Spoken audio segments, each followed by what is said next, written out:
पक गई महाराज जी? हाँ पक गई सब्जी ज़्यादा।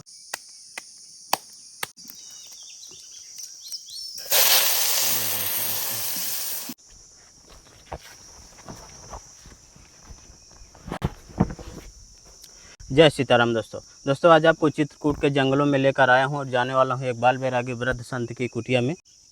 चारों तरफ से आप बीहड़ जंगलों के दृश्य देखेंगे। इस तरह के जंगलों में महाराज जी बिल्कुल अकेले रहकर भजन साधना करते हैं। दोस्तों अभी मैं जंगलों के अंदर जा रहा हूँ और जिधर भी आप नज़र घुमाएंगे आपको जंगल ही जंगल देखने को मिलेगा। दोस्तों बीहड़ जंगलों को पार करता हुआ मैं महाराज जी की कुटिया के नज़दीक आ गया हूँ और ये महाराज जी की देखे कुटिया है। ऊपर से महाराज जी देखे कांसा कुसा डाले हैं और चारों तरफ से जाली लगाए हैं। यहाँ पर महाराज जी की भजन साधना करने की जगह है। बगल में ये महाराज जी की भोजन प्रसाद की कुटी है। जय सीताराम महाराज जी। जय सीताराम। तो दोस्तों देखिए महाराज जी अपना भोजन प्रसाद बनाने के लिए जा रहे हैं। अभी महाराज जी आलू काट रहे हैं। हाँ आलू काट रहे हैं। आलू महाराज जी के कुटिया के अंदर के भी दृश्य आपको दिखा देता हूँ। ये महाराज जी की कुटिया का देखिए दरवाज़ा है, इसको खोलते हैं और यहाँ पर देखिए दोस्तों महाराज जी के ठाकुर जी भगवान बैठे हैं, आप दर्शन करिए। और महाराज जी के कपड़े वगैरह और राशन सामग्री यहीं पर रखी रहती है। महाराज जी की कुटिया के चारों तरफ से आप बीहड़ जंगलों के दृश्य देखेंगे। इस तरह के जंगलों में महाराज जी बिल्कुल अकेले रहकर भजन साधना करते हैं। महाराज जी की कुटिया देखे महुली के पेड़ के नीचे है। बरसात के सीजन में काफ़ी जंगल में हरियाली आ गई है। अभी इसमें महाराज जी सब्जी बनाएंगे। हाँ जी सब्जी बनाएंगे। इसके बाद महाराज जी क्या बनाएंगे? टिक्कड़। हाँ उसके बाद टिक्कर बनाएंगे। महाराज जी भजन साधना हो गई? हाँ हो गई।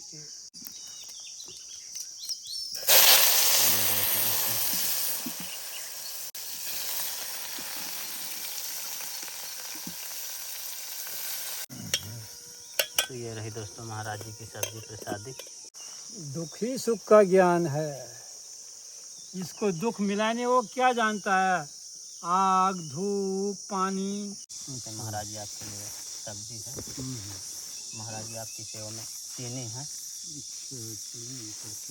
और महाराज जी आपकी सेवा में आटा है और महाराज जी आपकी सेवा में चावल है। ठाकुर जी के लिए महाराज जी अगरबत्ती और महाराज जी सरसों का तेल और आपकी सेवा में महाराज जी मूंग की दाल और सब्जी मसाला। महाराज जी काम तनाव भी जो भी आते हैं सबको आशीर्वाद है। आप लोग भी कभी आओ काम तनाव टाटी घाट में, सब साधु सन्यासियों का आशीर्वाद लेके जाओ। पैसा तो ज़िंदगी भर कमाते हैं, पूर्ति होता ही नहीं है। दुनिया में कमा के दुनिया में रहेगा पैसा। भजन करोगे साधु सन्यासी का आशीर्वाद लोगे तो मरने के बाद भी काम आता है वो। जी महाराज जी जैसे बरसात हुई तो आपकी कुटिया के अंदर पानी गया है इसमें? नहीं कभी कभी पानी टपकता है तो कोई कट्टा डाल देते हैं, कोई पन्नी डाल देते हैं। अच्छा। हाँ तो हवा का झोंका तेज आता है ना। हाँ। कभी पन्नी इधर उधर हो जाता है तो पन्नी कमजोर होता है, फट उठ जाता है तो उसके ऊपर फिर डाल देते हैं पन्नी या कट्टा। अच्छा। हाँ और लकड़ियाँ महाराज जी बच गई कि भीज गई? नहीं लकड़ी थोड़ा बहुत तो सूखा हुआ रखा था अंदर। अच्छा। अब जो भीगा हुआ है वो धूप में डाला हुआ। अरे छीन छान करके सब ले जाता। अच्छा महाराज जी। हाँ दोस्तों महाराज जी अपनी सामग्री अपनी कुटिया में रख रहे हैं क्योंकि यहाँ बंदर बहुत ज़्यादा लगते हैं। और यहीं पर देखिए महाराज जी घड़े में जल रखे हैं, यही महाराज जी का धूना है। ए राम राम।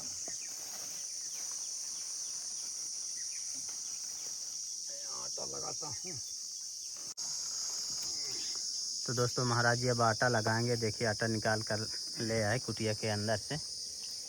महाराज जी कितने टिक्कड़ बनेंगे? बस 4-5 बनाएंगे। पक गई महाराज जी? हाँ पक गई सब्जी, ज़्यादा सूखा होने से फिर बेकार हो गया। जी वो जमाना था बेचारा गरीब आदमी कुछ जानता ही नहीं था। दोस्तों आज महाराज जी का बेलन खो गया है तो देखिए महाराज जी किस तरह से गिलास से बेल रहे हैं। इससे भी बेल जाती महाराज जी? हाँ हाँ मिल जाती है सही। बारिश की वजह से महाराज जी की लकड़ियाँ गीली हो गई हैं, आग जलाई नहीं जल रही है।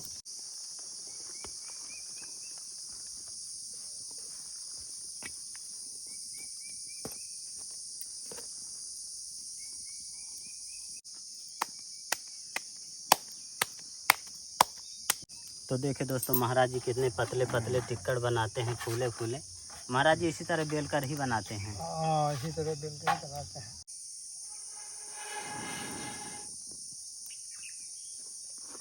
दोस्तों महाराज जी प्रसाद बना रहे हैं, लेकिन आग जलने का नाम नहीं ले रही है।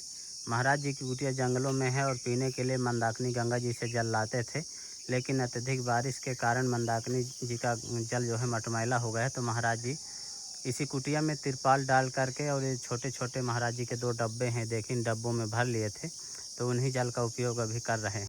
तो देखा दोस्तों महाराज जी बिल्कुल अकेले रहकर भजन साधना करते हैं। पिछली बार जब मैं महाराज जी की कुटिया में आया था तो यहाँ 3 मूर्तियाँ रहती थी। अब महाराज जी अकेले हैं। संत महात्मा कुछ वर्ष भजन साधना करते हैं, इसके बाद एक कुटिया को बदलकर दूसरी कुटिया में चले जाते हैं। कोई संत नर्मदा खंड चले जाते हैं, कोई उत्तराखंड चले जाते हैं, कोई भगवान श्री कृष्ण की जन्मभूमि मथुरा वृंदावन चले जाते हैं। महाराज जी के तार बचपन के तार कलकत्ता से जुड़े हैं। लगभग 20 से 25 साल तक की उम्र तक महाराज जी कलकत्ता में रहे। इसके बाद कुछ वर्ष दिल्ली में रहे और इसके बाद चित्रकूट के जंगलों में अकेले रहकर वर्षों से भजन साधना करते आ रहे हैं। आज महाराज जी की उम्र लगभग 74 साल है और महाराज जी यदि कलकत्ता जाएं अब, तो महाराज जी को वहाँ के कोई लोग पहचानेंगे नहीं और महाराज जी भी किसी को नहीं पहचानेंगे, क्योंकि काफ़ी लंबा अरसा बीत गया है और महाराज जी कलकत्ता कभी गए ही नहीं। घर परिवार से भी अब कोई है कि नहीं है इसकी भी कोई जानकारी नहीं है। महाराज जी की अब अंतिम इच्छा नर्मदा खंड में परिक्रमा लगाने की है। हालांकि अभी कोई तैयारी नहीं है, बस उनकी इच्छा है कि कभी जाना है। दोस्तों संतों की तपस्थली का वीडियो आपको कैसा लगा, आप हमें कमेंट में ज़रूर बताइएगा। जल्द ही मिलते हैं एक नई जगह एक और नए वीडियो के साथ। तब तक के लिए कामतगिरी जर्नी की ओर से आप सभी को धन्यवाद।